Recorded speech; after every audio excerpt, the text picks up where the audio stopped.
Et si la présidentielle française de 2027 se préparait au Parlement européen? C'est peut-être ce que s'est dit Jordan Bardella, le président du RN, au lendemain de son échec aux élections législatives.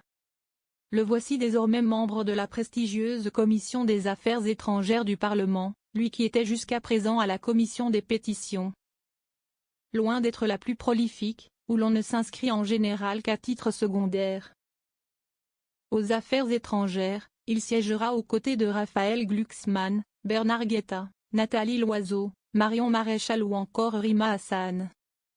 C'est une commission qui va monter en puissance, explique Paul Messade, en charge de l'extrême droite pour le site spécialisé Euractiv.fr. Vu le contexte géopolitique, les sujets internationaux vont prendre de l'importance au Parlement européen. Ça permet aussi de se donner une posture en France, de se légitimer sur des sujets d'envergure qui sont en général du domaine du chef de l'État. Pour soigner sa posture, Jordan Bardella a aussi accepté de prendre la tête des Patriotes pour l'Europe. Un groupe d'extrême droite pensé par le Premier ministre hongrois Viktor Orban. Avec 84 membres et 12 nationalités, il est le troisième le plus important numériquement derrière le PPI, la droite conservatrice, et le SED, les sociodémocrates. Dans ce groupe on retrouve évidemment le RN qui apporte le plus gros contingent, mais aussi les Espagnols de Vox, les Italiens de la Ligue ou le Fidesz hongrois. En tant que président de groupe, Jordan Bardella participera à la conférence des présidents du Parlement qui a la main sur les décisions politiques et sur l'organisation des travaux parlementaires. Sur le papier, la stratégie de normalisation lancée par le RN en France semble fonctionner aussi au niveau européen. Bardella pris dans les mailles du cordon sanitaire. Mais le problème pour Jordan Bardella, c'est qu'il est le seul de son groupe à occuper un poste prestigieux de président, tous les autres ont fait chou blanc. En se heurtant au cordon sanitaire contre l'extrême droite.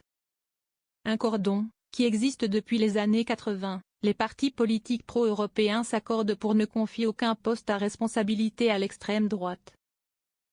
Une position qui s'est vérifiée une nouvelle fois cette année. Fabrice Leggeri, eurodéputé RN et ex-patron de Frontex, a échoué à devenir vice-président du Parlement, quant à Malika Sorel. Deuxième sur la liste de Jordan Bardella, elle n'a pas réussi à se faire élire présidente de la Commission de la Culture, malgré le poids numérique de son groupe. L'extrême droite s'est renforcée au Parlement, souligne Paul Messade, mais le PPI, la droite classique aussi. L'ancienne coalition centriste fonctionne toujours et s'il faut l'élargir, ils iront plutôt chercher du côté des conservateurs réformistes de Giorgia Meloni. La première ministre italienne que du côté de Jordan Bardella ou Marine Le Pen. Les patriotes restent donc derrière le cordon. Des amis embarrassants. Autres épines dans le pied de Jordan Bardella pour se normaliser, ses alliés. À commencer par son vice-président chez les patriotes, l'Italien Roberto Vannacci.